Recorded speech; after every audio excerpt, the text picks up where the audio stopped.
রমজানে লেবুর দাম বাড়ছে, শসার দাম বাড়ছে। কন্টেন্ট ক্রিয়েটর যারা আছে তারা বলতেছে প্রথম 10 দিন লেবু আর শসা আলাদের জন্য, দ্বিতীয় 10 দিন যারা কাপড় বিক্রি করে কাপড় বিক্রেতার জন্য, তারপরে বলতেছে কি তৃতীয় 10 দিন গাড়িওয়ালাদের জন্য। গাড়িওয়ালাদের তো বরাবরই আপনারা ভালো চোখে কখনোই দেখেন না, তাহলে আর পরের 10 দিনে তাদেরকে আর কিভাবে আপনারা ভালো বলবেন?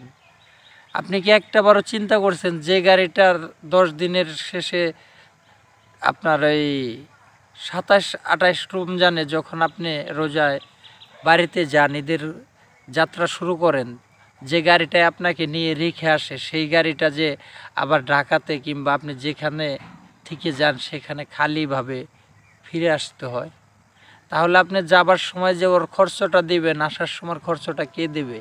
হ্যাঁ, আমার বাবা না আপনার বাবা? আপনার বাবা যেহেতু যাবেন, আপনি যাবেন, তাহলে আপনাকেই দিতে হবে।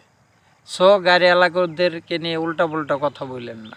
তেল আর জল কখনো এক হয় না, তেমন গাড়িওয়ালা ওই কাপড় বিক্রেতার সাথে মিলাইতে যায়েন না। আর এমন কোথাও শুনছেন যে গাড়ির ভাড়ার জন্য কেউ আটকে রয়েছে, যে যেতে পারে নাই? এরকম কোনো ঘটনা কয়টা নিউজ করতে পারছেন? করছেন? উচিত কথা কই যদি কই তাহলে গাঙ্গে যাইব মই, থেকে কেমনে আর উচিত কথা কই? তো উচিত কথা কওয়ার দরকার নাই, সন্ধ্যা হয়ে গেছে, ইফতারের সময় হয়ে গেছে। ইফতার আগ মুহূর্তে কিছু কথা বললাম, যদি আমার কথায় যদি কারো মন খারাপ হয়ে থাকে আমি আন্তরিকভাবে দুঃখিত। I am so sorry. Khan Mohammad পাতলা, বম্বে শাহরুখ খান, সালমান খান, আর বাংলাদেশে আমিন খান, শাকিব খান। আমি হয়েছি নেক্সট খান, আই মিন অনলি ওয়ান, এক খান। মাই নেম ইজ পাতলা খান, বাবা মায়ের মিজান, আর আপনাকেও ভাইজান। তো ভাইজান হিসাবে যদি আমার কথায় কেউ মনে কষ্ট পায় থাকেন, আমাকে ক্ষমার দৃষ্টিতে দেখবেন। কারণ মানুষ চলতে গেলে বলতে গেলে ভুল ত্রুটি হতেই পারে।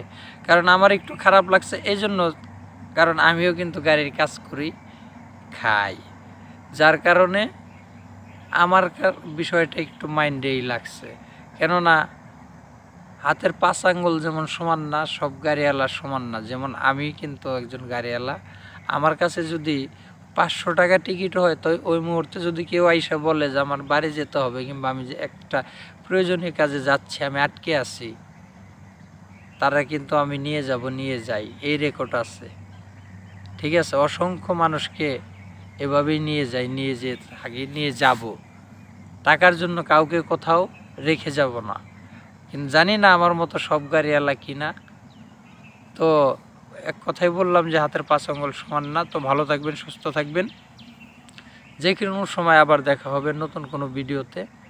ততক্ষণ পর্যন্ত একটা লাইক, একটা কমেন্ট করে পাশে থাকবেন।